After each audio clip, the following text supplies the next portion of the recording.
முழுமுதற் கடவுளாக விளங்கும் ஐங்கர பெருமானுடைய திருவடிகளையும் செந்திலம்பதி செந்திலாண்டவனுடைய திருவடிகளையும் அடியேன் மனம்மை மொழிகளால் சிரம் தாழ்ந்து வணங்குகின்றேன். இன்று அருணகிரிநாத சுவாமிகள் அருளியுள்ள கந்தர் அந்தாதி பாடலில் 91ஆம் பாடலை நாம் பார்க்க இருக்கிறோம். இப்பாடலினை பொருளுணர்ந்து அறிவதற்கும் அதனை பாடுவதற்கும் ஐங்கர பெருமானும் ஆறுமுகப் பெருமானும் அனைவர் கருத்திலும் இருந்து பாடலினை உணர்த்துமாறு பணிந்து வேண்டிக் கொண்டு இப்பாடலினை நாம் பார்க்கலாம். பாடலானது திகிரி வளம்புரி மார்க்கரியார்க்கும் உபதேசம் சொன்ன திகிரி வளம்புரி செய்யாரிளஞ்சி செந்தூவு கண தன் திகிரி வளம்புரி வேறும் படைத்தொருள் செய்தனியில் திகிரி வளம்புரி சூடியவா நன்று சேடியின்றே என்று இந்த பாடலானது அமைந்துள்ளது. ஒவ்வொரு வரியிலும் முதல் சொற்களானது திகிரி வளம்புரி என்றே அமைந்துள்ளது. நாம் பாடலினை பொருள் கொள்வதற்கு ஏற்ப அதனை பிரித்து அமைத்து கொண்டு மீண்டும் ஒருமுறை கூறி பார்க்கலாம். திகிரி வளம்புரி மார்க்கு அரியார்க்கு உபதேசம் சொன்ன திகிரி வளம்புரி செய் ஆர் இளஞ்சி செந்தூர் கணத்தன் திகிரி வளம்புரி வேறும் படைத்தருள் சேய் தனியில் திகிரி வளம்புரி சூடியவர் நன்று சேடியின்றே என்று இப்பாடலினை நாம் அமைத்து கொள்ள வேண்டும். அடுத்து நாம் பாடலினுடைய ஒவ்வொரு வரிக்கான பொருளினையும் பார்த்து முழு பொருளினையும் அறிந்து கொள்ளலாம். அடியானது திகிரி வலம்புரி மார்க்கு அரியார்க்கு உபதேசம் சொன்ன என்று அமைந்திருக்கின்றது. முதற் சொல் திகிரி. திகிரி என்பது சக்கராயுதத்தை குறிக்கிறது. இந்த சக்கராயுதத்தை வலம் என்பது வலது கரத்தில், புரி என்பது அந்த சக்கராயுதத்தை வலது கரையில் தரித்த மார் என்பது திருமால். அரியார்க்கு, இந்த திருமாலுக்கு அறிவதற்கு அரியார் யார் என்றால் சிவன். அம்மாவும் திருமாலும் சிவபெருமானுடைய அடிமுடியை காண சென்றபோது காணாமல் தவித்தார்கள். ஜோதி ஸ்வரூபமாக சிவபெருமான் அவர்களுக்கு காட்சி கொடுத்தார். இதை நாம் அனைவரும் அறிவோம். அப்பேற்பட்ட பரம்பொருளான சிவனுக்கும் உபதேசம் சொன்ன, உபதேசம் என்பது பிரணவ மந்திரத்தின் ஓங்கார பொருளை உபதேசித்து அருளியவர். இந்த பிரணவ உபதேசத்தை அருளியவர் யார்? முருகப்பெருமான். அடுத்து இரண்டாவது அடியையும் சேர்த்து பொருளை கொள்வோம். இரண்டாவது அடியில் உள்ள சொற்கள் திகிரி வலம்புரி செய்யார் இளஞ்சியில் செந்தூர் கண என்று அமைந்துள்ளது.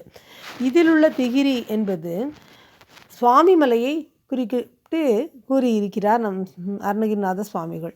சுவாமிமலை என்னும் திருவேரகத்தலத்தில்தான் பிரணவ உபதேசத்தை சிவபெருமானுக்கும் திருமாலுக்கும் அருளினார் என்பதாக இங்கு கூறியிருக்கிறார். அடுத்து வலம்புரி என்பது சங்கினங்கள். இந்த சங்கினங்கள் செய் என்பது வயல்களில் ஆர் நிறைந்துள்ள இளஞ்சி என்னும் தலத்திலும், அதாவது வயல்களில் நீர்வரத்து அதிகமாக இருந்தது, அங்கு சங்கினங்கள் நிறைந்து காணப்பட்டது என்று சொல்லும் வகையில் இளஞ்சி என்ற தலத்தை குறிப்பிட்டிருக்கின்றார். நாம் ஏற்கனவே திருச்செந்தூர் தலத்திலும் வயல்களில் சங்குகள் நிறைந்து காணப்பட்டதை அடிக்கடி அவர் பாடல்களில் குறிப்பிட்டிருப்பதை பார்த்திருக்கிறோம். அதையும் இங்கு குறிப்பிடுகின்றார். இளஞ்சியில் செந்தூர் என்று செந்தூரிலும் என்று சேர்த்து கூறுகின்றார். அத்தகைய தலங்களில் எல்லாம் திருவேரகத்தலத்திலும் இளஞ்சி தலத்திலும் திருச்செந்தூரிலும் என்று குறிப்பிட்டு அடுத்து கண என்று குறிப்பிடுகிறார். கண என்றால் மேகங்கள் தவளக்கூடிய. அடுத்து மூன்றாவது அடியோடு சேர்த்து பொருளை காண்போம். மூன்றாவது அடியில் உள்ள சொற்கள் தந்திகிரி வலம்புரி வேறும் படைத்தருள் செய் தனியில் என்று அமைந்துள்ளது. இந்த தந்தி என்ற சொல் பாம்பு போன்ற அமைப்பை இங்கு குறிப்பிடுகிறது. அத்தகைய அமைப்பில் உள்ள கிரி திருச்செங்கோட்டு மலை. வலம் என்பது திருவலம் என்ற தலத்தை குறிப்பிட்டிருக்கின்றார். புரி வேறும் மற்ற பிற தலங்களும். படைத்தருள் என்பது தனக்கு உறைவிடமாக இவற்றையெல்லாம் அமைத்து கொண்ட அந்த சேயார் குமரக்கடவுள். முதல் அடியில் கூறியவாறு மலையாகிய திருவேரகம், இளஞ்சி தலம், திருச்செந்தூர் தலம், பாம்பு போன்ற அமைப்புடைய அந்த திருச்செங்கோட்டு மலை, அது குறிப்பாக உள்ள தலங்களை பல பாடல்களிலும் இந்த தலங்களை முக்கியப்படுத்தி கூறியிருப்பார். அந்த தலங்களையும் மேலும் குன்றுதோறும் இருக்கும் இடங்களிலெல்லாம் முருகப்பெருமான் தன்னுடைய உறைவிடமாக கொண்டு இருப்பதையும் கூறி மிகவும் சிறப்பாக திருத்தணிகையை கூறுகின்றார். தணிகையில் என்று கூறி அடுத்த வரியோடு சேர்த்து நாம் பார்ப்போம். அடுத்து நான்காவது வரியில் திகிரி வலம்புரி சூடியவா நன்று சேடி இன்று என்று இந்த நான்காவது வரியானது அமைந்திருக்கின்றது. நான்காவது வரியினுடைய முதற் சொல்லாகிய இந்த திகிரி என்பது மூங்கிலை குறிப்பிடுகிறது. அடுத்து வலம்புரி என்று உள்ளது. இந்த வலம்புரி என்பது இந்த மூங்கிலை நந்தியாவர்த்தை சூடியவா என்பது சூடிய விதத்தின் மூங்கிலை சுற்றி நந்தியாவர்த்தை சூடி அது சுற்றி இருக்கக்கூடிய அந்த குறிப்பை கூறி நன்றாகவே உள்ளது. சேடி என்பது தோழியே, இன்றைய நாள் என்று உள்ளது. இந்த பாடலினுடைய வரிகள் தலைவியானவள் தன்னுடைய தோழியை நோக்கி திருத்தணிகை என்ற தலத்தை குறிப்பிட்டு அந்த தலத்தில் வளர்ந்துள்ள மூங்கில் மரத்தையும் அந்த மரத்தில் சுற்றியுள்ள நந்தியாவர்த்தத்தையும் குறிப்பிட்டு குறியாக காட்டி குறியானது மிகவும் நன்றாக அமைந்துள்ளது என்று கூறுவதாக அமைந்துள்ளது. அதாவது இந்த பாடல் அகப்பாடலாக அமைத்திருக்கின்றார். இந்த துறையானது இடம் குறித்தல் என்ற அகப்பாடல் துறையில் அமைந்துள்ளது. தலைவி தன்னுடைய தோழிக்கு தன்னுடைய தலைவனை சந்திக்கக்கூடிய அந்த இடத்தை குறிப்பாக காட்டுகின்றார். இந்த இடம் குறித்தல் பாடல் பிற தலங்களை நிழற்படுத்தி அவை போன்ற பிற தலங்கள் என கூறி திருத்தணிகை மட்டும் தனித்து பெயர் கூறி விளக்கி இருப்பது அம்மலையினுடைய சிறப்பை குறிப்பிட்டு காட்டுகின்றது.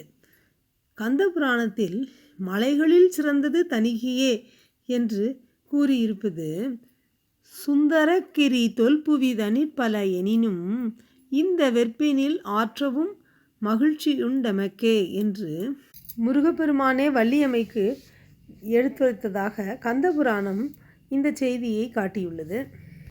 இது அகத்துறை பாடல் என்பதால் மூங்கிலினை சுற்றி சேர்ந்துள்ள நந்தியாவத்தையை காட்டுவது போன்ற அந்த குறியை காட்டி அது மிகவும் நன்றாக இருக்கிறது என்பது தலைவி தன் புனைவிக்கு தன் தலைவனுடன் சேரக்கூடிய இடத்தை கூறுவதாக இந்த பாடல் அமைந்துள்ளது. பாட்டுடை தலைவனாக முருகனை இங்கு குறிப்பிட்டிருக்கின்றார்.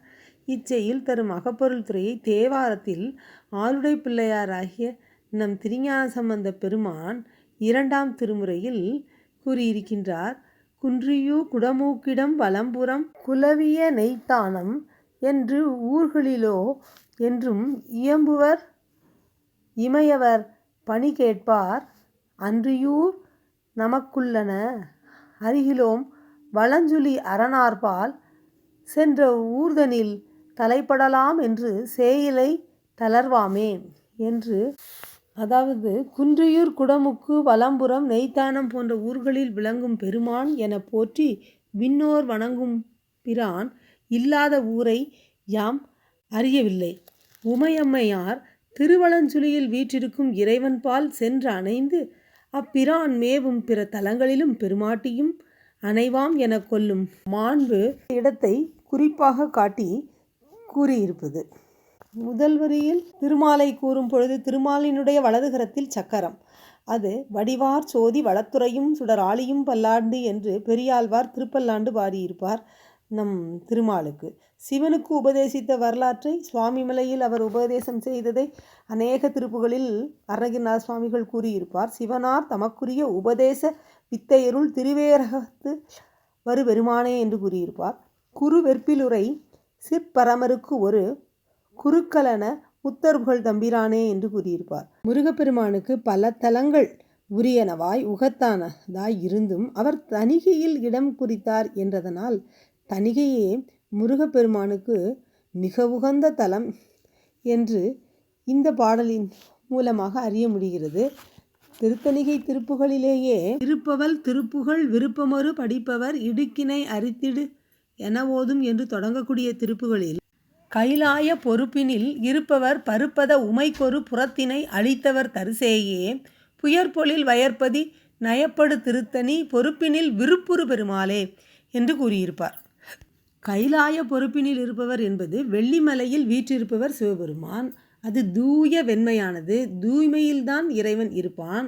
உமைக்கொரு புறத்தினை அளித்தவர் பார்வதிக்கு இடப்பாகத்தை தந்தவர் அர்த்தநாரீஸ்வரர். சேயே என்பது அத்தகைய சிவபெருமான் தந்த பாலகரே என்றும் புயற்பொழில் வயற்பதி நயப்படு திருத்தணி பொறுப்பினில் விருப்புற்றிருக்கக்கூடிய பெருமாள் என்பது வளமையான பொழில்கள் மேகம் தவழுகின்ற உயர்ந்த வளமுடைய திருத்தணியில் விருப்பமோடு எம்பிரான் எழுந்தருளி இருக்கின்றார் என்பதை இந்த திருப்புகளில் குறிப்பிட்டிருப்பார். இந்த பாடலில் வரும் தலைவியை போன்று நாமும் முருகப்பெருமான் வீற்றிருக்கக்கூடிய எத்தனையோ தலங்களுக்கு சென்று தொழுதாலும் முருகப்பெருமான் குறிப்பாக திருத்தணியில் விருப்பமாக வீற்றிருக்கின்றார் என்பதை அறிந்து திருத்தணி சென்று அவனை தொழுது வழிபடுவதற்கு அவனுடைய அருளை வேண்டிக் கொள்வோம். முருகப்பெருமான் அடியவர்கள் இருக்கும் இடம் தேடி வருகின்றவன். மாசில் அடியார்கள் வாழ்கின்ற ஊர் சென்று தேடி அருள்கின்றவனாக விளங்கக்கூடியவன். இந்த பாடலில் தலைவனுக்கு பிடித்த இடமாக அந்த இடத்தை குறிப்பிட்டு அந்த இடத்தில் தலைவி தலைவனை சந்திப்பதாக தன் தோழியுடன் கூறுவதாக அகத்துறையில் அமைத்திருக்கின்றார் நம் அருணகிரிநாத சுவாமிகள். நாம் மீண்டும் ஒரு முறை இந்த பாடலினை சுருக்கமாக பார்த்து நிறைவு செய்வோம். தோழியே பரமசிவனுக்கு உபதேசித்த சுவாமிமலை, இளஞ்சி, திருச்செந்தூர், திருச்செங்கோடு, திருவல்லம் இவை போன்ற பிற திருத்தலங்களிலும் உறைந்தருளும் முருகப்பெருமான் குறிப்பாக திருத்தணிகையில் மூங்கில் மேல் நந்தியாவர்த்தையை சூடியிருக்கக்கூடிய குறிப்பு எனக்கு இன்றைய நாள் நன்றாக உள்ளது என்பது தெரிகிறது என்று தேவியானவள் தோழியிடம் தலைவனை சந்திக்கும் இடம் இதுதான் என்பதை இடம் குறித்து கூறுவதாக இந்த பாடல் அமைந்துள்ளது. நமக்கும் முருகப்பெருமான் ஒவ்வொரு நாளும் காட்டும் கருணை அறிகுறிகளை கண்டு மகிழ்ந்து மனத்திலே இருப்பிடமாக வந்து அருளுமாறு அவன் பாதம் பணிந்து வேண்டிக் கொண்டு இப்பாடலினை நாம் நிறைவு செய்வோம்.